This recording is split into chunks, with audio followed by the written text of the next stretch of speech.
Alfayda FM 90.1.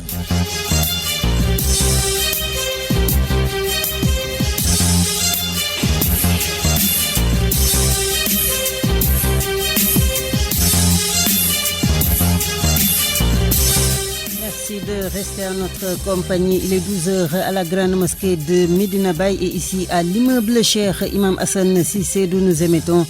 La même heure à Léona Niassène, Léona Kanen, Bouchra Sagne, Bambara, Touba Ndorong et Kausara Fall. Alfayda FM, la référence, vous l'aurez deviné à juste titre. C'est l'heure du journal dont voici les titres. Sensibilisation sur les maladies non transmissibles et les cancers, notamment du sein et du col de l'utérus. La région médicale, en collaboration avec des partenaires à l'œuvre. Ce week-end, une randonnée pédestre et une consultation médicale gratuite, ainsi qu'un dépistage au menu. Les détails à suivre dès le début de ce JP. Démarrage de l'année académique 2019-2020, l'école ouvre ses portes et reçoit une vague de soutien venant de partenaires et de bonne volonté entre Kaolack et la commune de Dia. Les détails à suivre également au courant de ce journal. Célébration après-demain, mercredi de la nuit du Kadnia. Le focus de ce midi va s'intéresser aux écritures ainsi qu'aux déplacements du guide religieux Thierno Hassan Dema. Lundi 14 octobre 2019, tels sont donc les titres de cette édition. La revue de la presse, la page internationale, c'est sportive, ce sera dans la deuxième partie. Derrière la baie vitrée, Côte de Sec Keneme à la technique, vous êtes à l'écoute et le développement, c'est juste après ceci. Le journal Neifatou Cissé. En direct du studio Alioune Momar Alilou, où nous ouvrons ce JP avec les actions de sensibilisation sur les maladies non transmissibles et les cancers, notamment, je vous le disais tantôt, du sein et du col de l'utérus. Pour en savoir un peu plus, écoutons le médecin-chef de la région médicale de Kaolack, Dr Aïssatou Bari Diouf.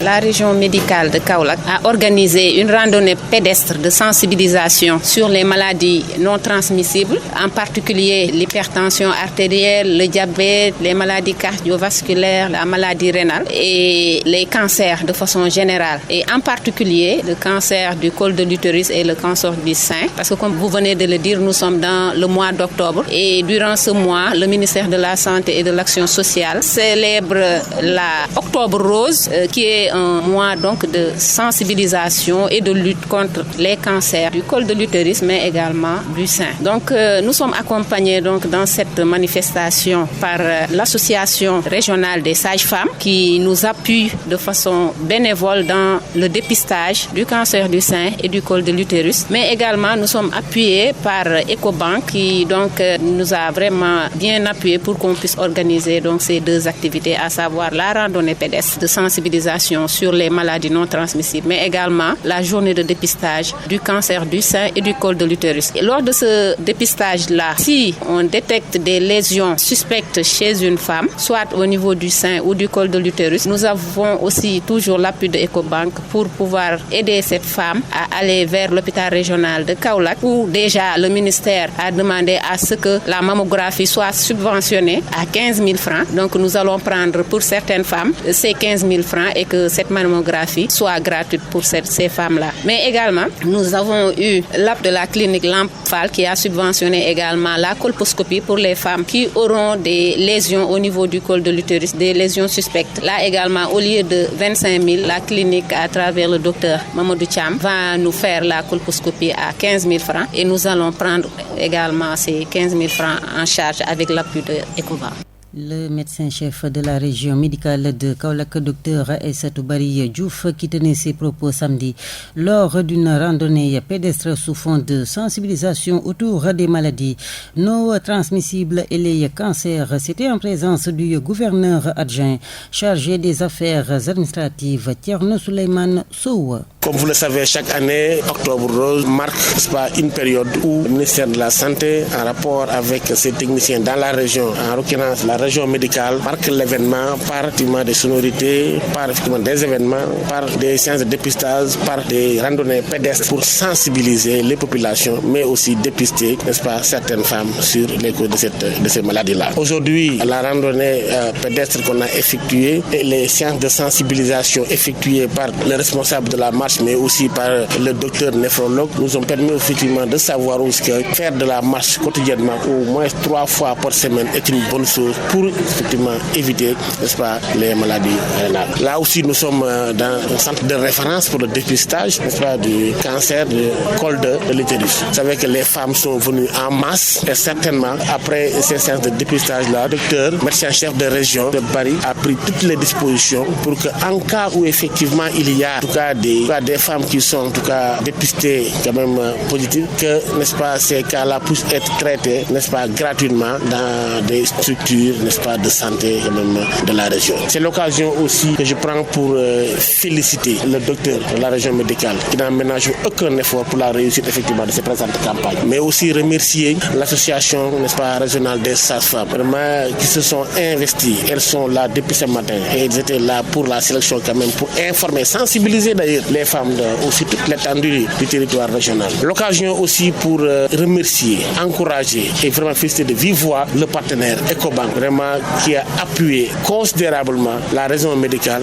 mais aussi le gouverneur pour que cette journée, cette opération puisse se dérouler dans de très bonnes conditions. Thierno Souleymane Sow, l'adjoint au gouverneur de Kaolack chargé des affaires administratives. Merci encore à notre reporter Cheikh Babacar Dieng qui a recueilli ce samedi tous ces propos. Et de la santé, nous parlons éducation avec l'appui de Dubai Care aux écoles de la région de Kaolack. 30 000 kits scolaires remis aux autorités ce week-end lors d'une cérémonie de remise. Nous avions déposé une requête auprès de la fondation Dubai Care. Elle nous mise alors en relation avec son point focal au Sénégal, l'ONG ARED. Depuis lors, cette démarche a abouti au don par la fondation Dubai Care de cet important lot de kits scolaires. Nous profitons donc de la présence à nos côtés de cet auditoire composé de maires de communes de notre région, des autorités administratives et académiques, des directeurs d'école, des présidents des comités de gestion des écoles, des autorités religieuses pour saluer et magnifier ce geste de la fondation Dubai Care. Louer la générosité dont elle a fait montre à notre égard. Nous lui adressons aussi et des élèves qui vont recevoir ces kits. Au nom de l'ensemble des acteurs du système éducatif, nos sincères remerciements. Nous voyons à travers ce geste la traduction concrète des principes fondateurs de la Oumma. La mutuelle compréhension, la solidarité, l'aide aux personnes démunies. Représentant son Excellence l'ambassadeur de Dubaï, Taha. Soyez notre interprète auprès de son Excellence, de son Altesse Cheikh Mohammed bin Rashid Al Maktoum, émir de Dubaï, pour lui faire part de notre profonde gratitude. Nous associons à ces remerciements l'ONG ARED. Cette cérémonie qui se passe dans l'enceinte de cette mairie, celle de la commune de Kaolack, mais aussi revêt un caractère régional. Ayant obtenu ces kits en qualité de ministre de la République, nous avons tenu à en faire bénéficier tous les élèves de la région. Ceci explique la présence des maires de la région. De la région, Maria Massar à l'instant, Madame le maire de la ville de Kaolack. Et nous restons à cette cérémonie de réception au cours de laquelle le directeur de l'ONG ARED a mis l'accent sur les différentes réalisations de cette organisation. Mamadou Amodouli que nous écoutons. Il est ici au micro de Noa Biaye. Après un appui fort apprécié du programme bilingue de ARED qui a touché 10 500 élèves dans les régions de Dakar, Saint-Louis et Kaolack, Dubai Care nous gratifie encore de ce beau cadeau dont l'objectif est de mettre nos enfants dans les meilleures conditions de travail. En effet, un bon visionnaire, son Altesse Cheikh Mohammed bin Rashid Al Maktoum, qui est émir de Dubaï et vice-président des Émirats Arabes Unis, a inscrit dans ses objectifs et priorités une initiative dénommée Back to School, retour à l'école, dont les retombées visent à soutenir l'apprentissage de qualité des enfants enfants défavorisés dans le monde. C'est la raison pour laquelle, durant le mois de Ramadan de chaque année, il instruit Dubai Care de procéder à des levées de fonds en faveur des enfants des familles démunies dans le monde. L'initiative 2017, qui s'appelait Reading Nation, avait permis à l'ONG ARED de produire 28 titres de livrets de lecture pour le plaisir, Wolof, Pulaar et français, imprimés en 446 000 exemplaires et distribués gratuitement à 235 000 élèves dans les 3 régions d'intervention du programme bilingue de ARED. Et de la mairie de Kaolack, nous voilà dans les locaux de la chambre de commerce où s'est tenue également une cérémonie de remise de matériel didactique d'ordinateurs au lycée.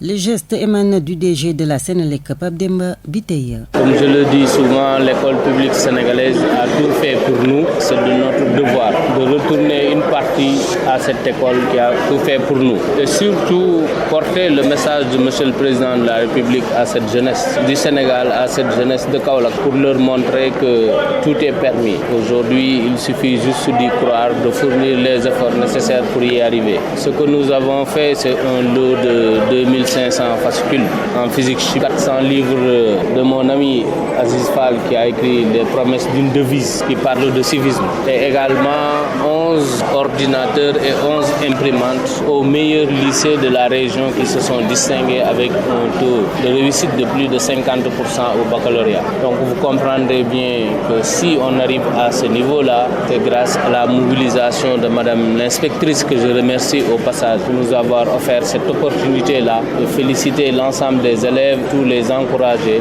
leur demander de persévérer parce que la réussite se trouve au bout de l'effort et surtout les encourager. Donc c'est un sentiment de satisfaction et de fierté. Monsieur le Président de la République a placé l'axe 2 du plan Sénégal émergent au capital humain, qui constitue un volet très important de ce plan. Et également, en fin 2018, il a lancé les 5 initiatives, dont la première est PSE Jeunes.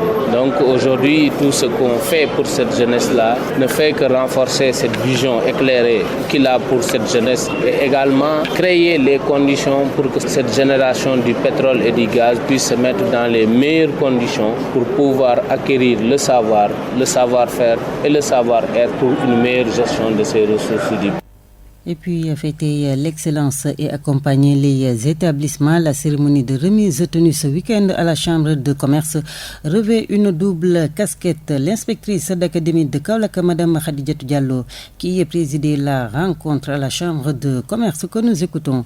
Elle est ici au micro de Noa Biaye. Une cérémonie qui a revêtu un double aspect, fêter l'excellence et accompagner les établissements dans leur quête du savoir. Fêter l'excellence par l'organisation des petits génies qui ont eu à avoir des prix et qui se sont distingués par l'excellence parce que c'est un concours qui a été organisé sous l'égide de monsieur le directeur général et qui a eu à accompagner donc ce volet. Deuxième symbolique de cette rencontre aujourd'hui, c'est dans la poursuite même de ce que nous sommes en train de faire dans notre politique éducative qui est régie par le paquet durant ces années, le programme d'amélioration de la qualité et de l'équité de la transparence dans l'éducation et la formation, ce qui entre en droite ligne avec le paquet, mais surtout ce qui entre en droite ligne avec les conclusions des assises où on demande, le président de la République a eu une option fondamentale de réorienter les apprentissages vers les sciences, les mathématiques, les technologies, l'entrepreneuriat. C'est quelque chose que nous sommes en train de vouloir mettre en place dans l'académie, mais avec beaucoup de difficultés parce que n'ayant pas beaucoup de moyens. Et c'est la raison pour laquelle aujourd'hui nous nous réjouissons de l'important lot de fascicules qui ont été mis à la disposition des classes de seconde, première, terminale en sciences physiques. Et cela va booster davantage l'apprentissage des sciences parce que tout le monde le sait, on ne peut pas étudier les sciences, les mathématiques sans un support. Ce que nous peignons à avoir et monsieur le directeur général Pape Demba Biteye nous a permis aujourd'hui de doter les bibliothèques des établissements du secondaire de 2500 fascicules en sciences. L'inspectrice d'académie de la région de Kaolack, Madame Khadijatou Diallo. L'école qui ouvre donc ses portes avec l'appui des partenaires et autres bonnes volontés. Cette mouvance nous amène directement dans la commune de Dia où 15 établissements ont reçu des fournitures et du matériel, un don d'usage du ministère du Travail. En l'occurrence, Tamsir Gueye, le voici. Ne le mettez pas dans une action politique ou dans une action quelque chose, mais c'est uniquement à titre social. Un natif du village qui vient vraiment accompagner ses parents. C'est ça le geste du mouvement. Ensuite, nous sommes à l'ère du numérique et je ne voudrais pas que ma commune soit en reste. Si j'avais la possibilité, j'allais équiper chaque école en matériel informatique. Mais nous avons au niveau de la commune 2 structures qui ont en charge l'éducation de base, notamment les 2 codecs. J'ai dit quand même que nous allons, à travers ces 2 codecs, rénover et mettre l'enseignement donc de la commune sur l'heure du numérique. Mais ce que j'attends de tout cet investissement, c'est vraiment un relève du niveau des enseignements apprentissage au niveau de la commune. Le mouvement MCDL a toujours décliné ses ambitions qu'on peut caler au niveau national comme au niveau local. Donc au niveau national, nous sommes en phase et nous soutenons la politique du président de la République, le président Macky Sall. Et maintenant au niveau local, j'ai l'ambition de développer, d'apporter un changement avec les fils de la localité. Sur ce, j'appelle tout le monde ensemble pour que nous puissions relever le défi d'une émergence locale. Inch'Allah Rabi, nous sommes et nous serons candidats au conseil municipal. Pourquoi nous pouvons faire mieux que? C'est la raison pour laquelle nous avons dit qu'avec les jeunes, qu'avec les femmes et les hommes, nous allons porter donc notre candidature au niveau de la mairie. Au niveau des infrastructures, nos 2 pistes là, Kaolack et Diakhao, et la piste Ndiébel, vraiment qui pose problème. Et là aussi vraiment, les goudronnets donc serait une bonne chose. Au plan éducatif, nous avons besoin de lycées. Le DAGE du ministère du Travail, Tamsir Gueye, coordonnateur du mouvement citoyen pour le développement de Dia Mamiag Diagne, a salué ce week-end le geste du donateur. Si nous évaluons tout le matériel qui est donc donné aujourd'hui, c'est à hauteur de 2 309 950 francs. Donc le matériel, c'est donc un ordinateur plus donc une imprimante. Et ce matériel vient donc s'ajouter au matériel qui a été donné l'année dernière. Il s'agissait d'une photocopie de 2 photocopies d'une grande envergure qui ont été données aussi aux 2 codecs, à savoir le codec de Dieu et celui de Ngoy. Ce matériel, les photocopieuses et les imprimantes, au niveau des 2 codecs, les sièges de 2 codecs, à savoir l'école de Dieu et l'école de Ngoy. Maintenant, ce matériel leur permettra de pouvoir réaliser correctement les enseignements apprentissages parce qu'à chaque fois, on a besoin de photocopier des papiers et ce sont ces photocopies maintenant, ces photocopieuses qui nous permettront donc de ne plus avoir ces genres de problèmes-là. Exactement, aujourd'hui, c'est en même temps la finale du tournoi de l'émergence. Une finale qui se trouve être la 4e édition. Cette année-ci, nous avons 26 ASC qui ont participé à ces jeux-là. Donc, nous allons donner à chaque ASC un jeu de maillot plus un ballon de foot. Ce qui fait que si on évalue le total, c'est 2 700 000 francs. Donc, ces 2 700 000 francs seront donc repartis aux différents ASC qui ont participé à ce tournoi. Ça pour autant compter maintenant la mise, mais aussi le trophée qui sera mis à la disposition de l'équipe gagnante. Mais aujourd'hui, si Tamsir vient donc œuvrer pour tout cela, c'est donc pour le développement de la commune de Dia. Donc ce que nous voulons, nous, population de la commune de Dia, parce que c'est nous qui l'avons plébiscité, c'est donc de mettre Tamsir Gueye à la tête de cette commune. De cette commune, celle de Dia, et nous sommes à présent à Ngane, extension au revers de la médaille. Une école privée a reçu la visite de malfaiteurs qui ont agressé la directrice Madame Wilane trouvée sur les lieux. Une partie de l'argent issu des inscriptions, des papiers administratifs, entre autres matériels emportés. Témoignage recueilli au courant de ce JP par Cheikh Babacar Dien. Mon Dieu, j'ai l'habitude de dormir à l'école dans une pièce là-bas et que apparemment après nos inscriptions, il y a des gens qui ont pensé qu'il y aurait peut-être de quoi récolter de l'argent. Et au milieu de la nuit, je me suis réveillée par des coups portés à la porte. Ils sont entrés avec des barres de fer d'un demi-mètre de long à peu près, un gros diamètre de 3 cm, cagoulés. Et ils étaient 4 dans ma petite chambre. Ils ont dit tout de suite l'argent l'argent, français, l'argent. Et mais sans faire de phrases ni rien, juste l'argent.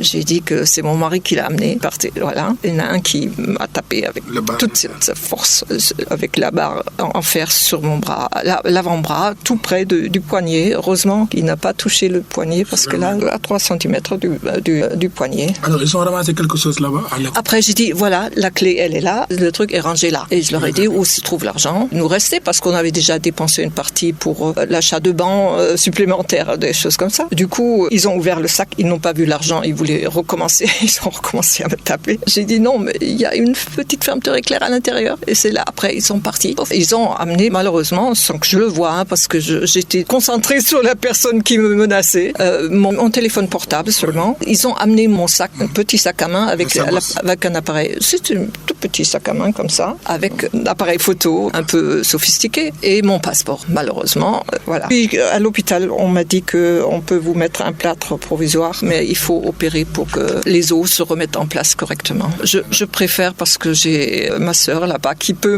m'aider après, quoi. Température ici, c'est un peu difficile pour guérir aussi après. Vous suivez le journal. Sur les zones de la référence religion, et nous sommes à présent à Léona Niassène où se prépare activement la nuit du Kadmia. Le mouvement Les Garmi Diapal Madiap de Ndangan sur l'île ce week-end a procédé à une opération de set-settle. L'activité s'inscrit dans le processus du concept Ballon d'Or. Lancer un balai d'or à Ndangan, et aujourd'hui c'est notre deuxième journée ici à Léona Niassène par rapport à la nuit du Cheikhna Ahmed Tidiane qui aura le mercredi. Nous sommes venus là avec les Garmi et avec la population de Léona Niassène. On a fait juste chez Mohamed Cheikh Tidiane Niass Baye Modou, à la devanture de la mosquée de Léona Niassène. On a fait aussi Skerbaye, puis d'autres sites qui sont dans le quartier. Nous voulons faire juste de l'assainissement dans les 25 quartiers que nous avions passé pendant et après les élections présidentielles 2019 pour notre première édition. Après, en deuxième édition, nous ferons juste les 45 quartiers de Kaolack, mais pour le moment, nous faisons les 25 quartiers. Pour répondre aussi à l'appel du président, son Excellence M. Macky Sall, pour un Sénégal propre, nous aussi, comme que nous sommes juste des Kaolackoises, en tant que fille, mais en tant que aussi présidente d'un mouvement féminin et en tant que aussi fille de Kaolack, je participe juste pour l'assainissement de Kaolack, pour un Kaolack propre. Parce que l'assainissement de Kaolack, ce n'est plus l'individualité d'une personne, que ce soit la mairesse qui est là, que ce soit aussi le maire qui va venir. L'assainissement, c'est un acte citoyen. C'est pour cela aujourd'hui nous sommes là à Léona Niassène. Je lance à la population de Kaolack de venir répondre juste à l'appel du président Macky Sall. Chacun balaye sa devanture de sa maison ou bien son quartier, de ce fait ou bien 100 mètres de la route. Je pense que bientôt Kaolack sera propre. La présidente du mouvement Diapal Madiap de Ndangan, Amina Baro, à Léona Niassène ce week-end. Nous nous excusons d'avoir torturé le concept. C'est bien donc balai d'or code sec Kénémé. Et puis célébration ce mercredi 16 octobre de la nuit du Cheikh dans ce midi. Cheikh Tidiane Sarr s'intéresse aux écritures et aux déplacements de Thierno Assane Dème. La vie de Cheikh Assane Dème est une vie pleine de chance. Cheikh Assane Dème a écrit plusieurs ouvrages dont 4 imprimés, notamment Mawlid al-Ridafi al-Salat al-Nabi, c'est-à-dire le point de breuvage de l'agrément dans la prière du prophète, également Miftah al-Wusulillah Hadratul al-Rasoul qui signifie la clé de l'accession à l'enceinte du prophète, Nurul Kamal al-Rijal, c'est-à-dire la lumière de la complétude dans les sentiments des soufis, et enfin Naïl al-Maramfi qui signifie la réalisation des désirs par le questionnement. Cheikh Assane Dème ou Tukuloro Baye a également fait beaucoup de voyages dans le monde. Il commença alors ses voyages dans les différentes contrées et pays hors du Sénégal et il tient des causeries publiques partout, c'est-à-dire des majalis. Depuis des années, ses dernières conférences eurent lieu en l'an 1396. Il partit au Mali et en Haute-Volta, puis au Ghana, dans les villages et villes, et il tient là-bas 29 conférences. Il se rendit ensuite au Maghreb en visite auprès de son maître Cheikh Ahmed Tidiane Chérif à Fès. Il fit la ziara ainsi qu'à 28 de ses compagnons, certains à Fès, certains à Megnez, certains à Moussawa, d'autres à Casablanca. Il a aussi visité d'autres à Tunis, en Égypte, également profité pour donner 59 conférences au Nigeria. Alfayda FM. Effondrement samedi de 2 bâtiments à Touba. Le lieutenant Adam Diouf, commandant de la 23e compagnie d'incendie et de secours, revient sur la gestion de cette intervention.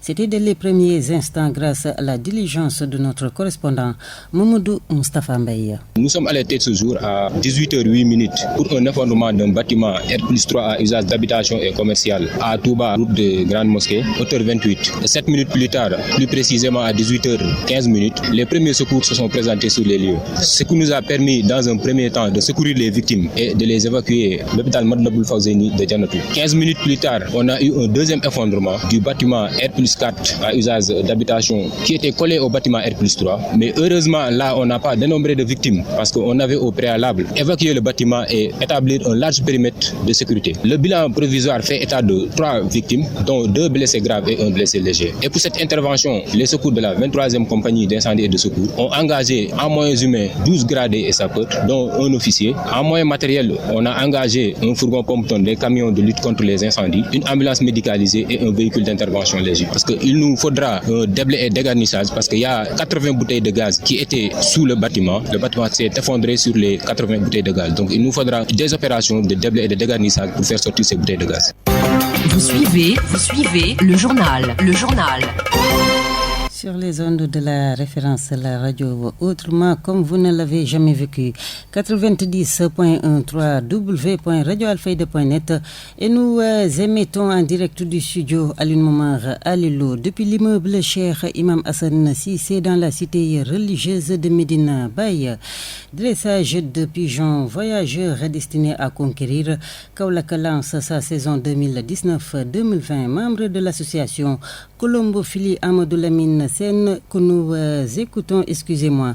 Il est ici au micro de Noa Biaye. L'objectif de notre association, c'est de dresser des pigeons voyageurs et de les faire conquérir d'un point A à un point B. La cérémonie d'aujourd'hui, c'est une ouverture de notre saison 2019-2020 pour montrer que l'ouverture de la saison a démarré. La colombophilie, c'est l'art de dresser et de faire conquérir les pigeons voyageurs. C'est un sport dans l'élevage. Les différentes lignées, on a des lignées de vitesse, on a des lignées de demi-fond, on a des lignées de fond et on a des lignées de grand fond. Les lignées vitesse, c'est des lignées de 1 km à 250 km. Les lignées de demi-fond, c'est des lignées de 250 à 500 km. Les lignées de fond, c'est des lignées de 500 à 750 km. Et les lignées de grand fond, c'est des lignées de 750 km à 1000 km. Les lignées vitesse peuvent parcourir entre 1 heure et 3 heures de temps. Oui, les 250 km, selon le point de départ. Actualité internationale. Internationale. Elle porte donc la signature de nos partenaires de la Voix de l'Amérique. La Tunisie attend ce lundi le résultat officiel de la présidentielle qui devrait consacrer la victoire écrasante de l'universitaire Kais Saied. Des milliers de Tunisiens sont descendus dans la rue dimanche soir pour fêter la très large victoire de M. Saied, donnée par des sondages, deuxième président élu au suffrage universel en Tunisie, avec plus de 40 points d'avance sur l'homme d'affaires controversé Nabil Karoui. Actualité internationale. En Guinée, des opposants à un troisième mandat du président Alpha Condé, qui sont accusés par la justice de nuire à la sécurité publique, ont été interpellés dimanche pour la deuxième journée consécutive à Conakry. Et le Front national pour la défense de la Constitution, une coalition de partis d'opposition, de syndicats et de membres de la société civile, a appelé les Guinéens à sortir dans la rue ce lundi, dès ce matin à 6 heures. Cette coalition dénonce avec véhémence un projet de révision de la Constitution évoqué par le pouvoir qui permettrait au président Condé, qui est âgé de 81 ans, de se présenter fin 2020 pour un troisième mandat. Il ne peut pas en faire plus de 2. Actualité internationale. Retour maintenant sur la manifestation qui a dégénéré samedi dans la ville de Sévaré, région de Mopti, au Mali, où plusieurs protestataires ont saccagé et pillé l'entrepôt de la MINUSMA. Un couvre-feu nocturne est en vigueur jusqu'au 20 octobre. Actualité internationale.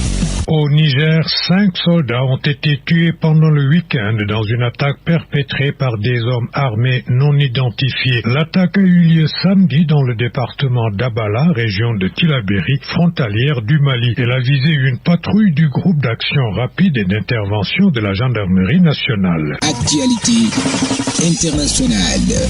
Au Soudan, les pourparlers de paix entre Khartoum et les rebelles du Darfour, du Kordofan Sud et du Nil Bleu doivent reprendre ce lundi à Djouba, capitale du Sud-Soudan, en présence du Premier ministre soudanais Abdallah Hamdok. C'est ce qu'on a appris dimanche de sources officielles sud-soudanaises. En novembre 2018, le président sud-soudanais Salva Kiir, qui venait quelques semaines auparavant de signer un nouvel accord de paix avec son rival Riek Machar, avait offert sa médiation dans les pourparlers entre Khartoum et son opposition armée. Actualité internationale. Les Kurdes de Syrie, qui se disent lâchés par Washington, ont annoncé hier soir avoir conclu un accord avec Damas pour le déploiement de l'armée syrienne dans le nord du pays, et ce afin de s'opposer à l'avancée rapide des troupes turques et de leurs alliés. Actualité internationale.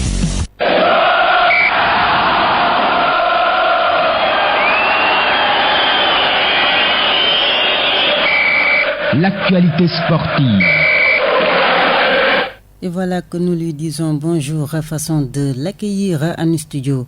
Moussa Kane pour la page sportive. Bonjour Randey Fatou et bienvenue dans cette page sportive que nous ouvrons avec du football. Le tournoi IFOA, la Guinée remporte la finale de la consolation au tir au but devant le Cap-Vert 4-2. Fin du temps réglementaire, les deux équipes se sont quittées sur le score de 0 but partout. Finale de la 6e édition du tournoi Wafa Cup of Nations.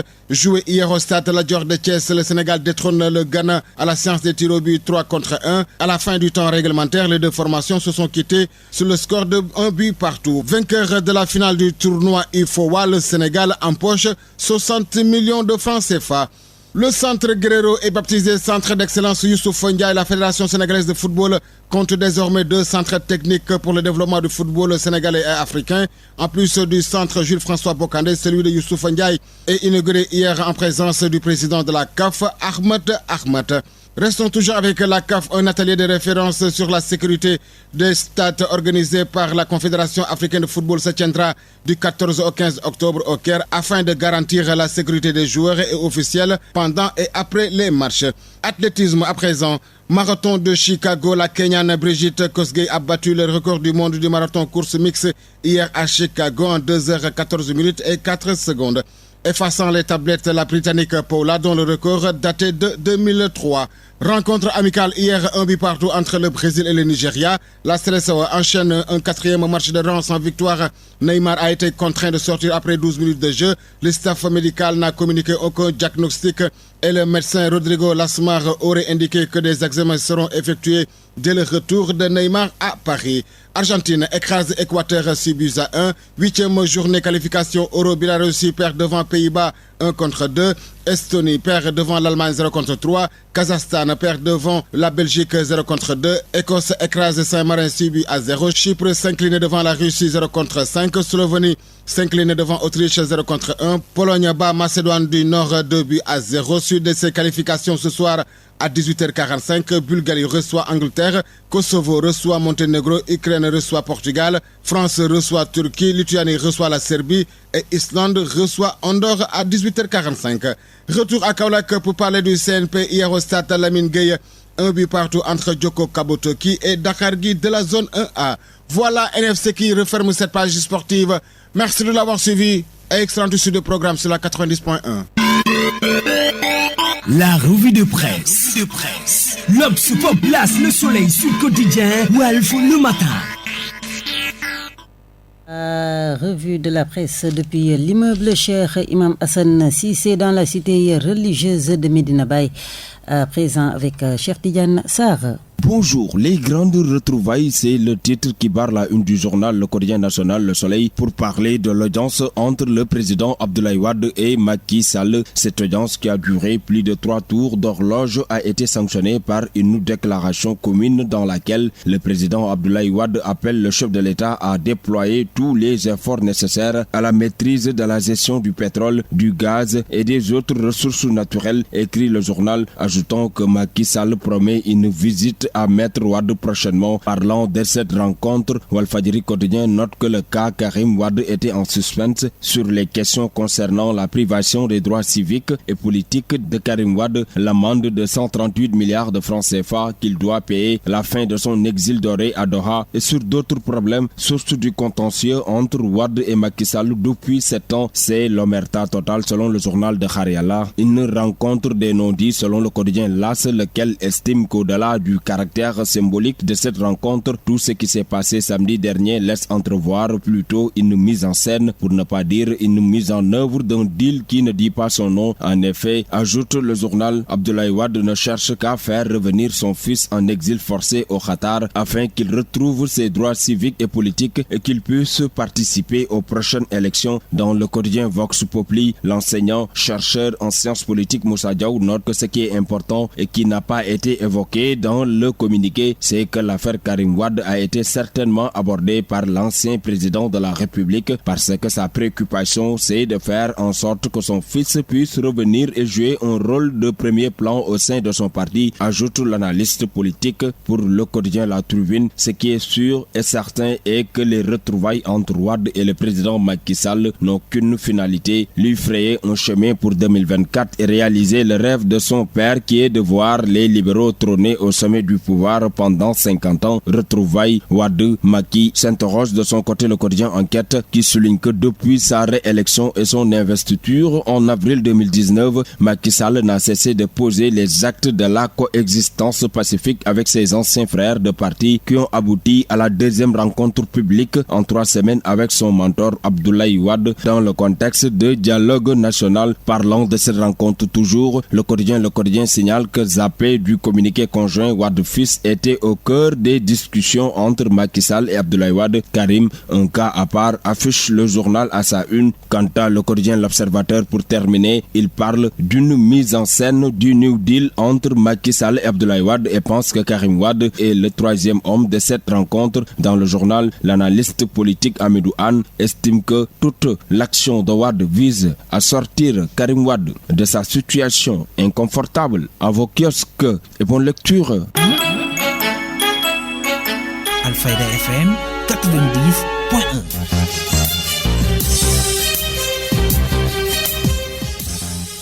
Et à 12h, bientôt 40 minutes, le long de la rue El Haji Abdoulaye Niasse, ici à l'immeuble Cheikh Imam Hassan Cissé, d'où nous émettons en direct du studio Aline Momar Alelo. Voilà donc que c'est ici que se referme ce JP.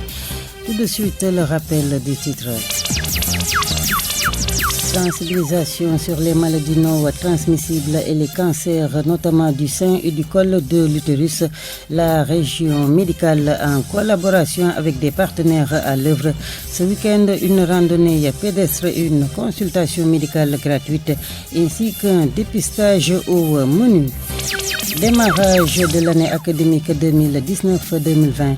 L'école ouvre ses portes et reçoit une vague de soutien venant de partenaires et de bonne volonté entre Kaolack et la commune de Dia. Les détails que vous avez suivis également au courant de ce JP. Religion, célébration après-demain, mercredi de la nuit du Kadmia. Le focus de ce midi s'est intéressé aux écritures et aux déplacements du guide religieux Thierno Hassan Dema. Lundi 14 octobre 2019, tels étaient donc les titres de cette édition. La revue de la presse, la page internationale, celle sportive, c'était dans la deuxième partie. Derrière la baie vitrée, Code Sec Kenemé à la technique, vous étiez à l'écoute et soupe. À 13h, la rédaction vous retrouvera pour la version Wolof avec Ndeye Khady Sadio. À toutes et à tous, merci encore de nous choisir. Bon début de semaine et surtout, bien des choses sur les ondes de la référence. Le journal Neifatou Cissé. Bienvenue, vous nous écoutez sur le www.radioalfayda.net. Publicité. Sotlin mi yàgg ànd ak yéen si setal kër moo ñëwaat di setal kër moo ñëwaat di setal kër moo ñëwaat di setal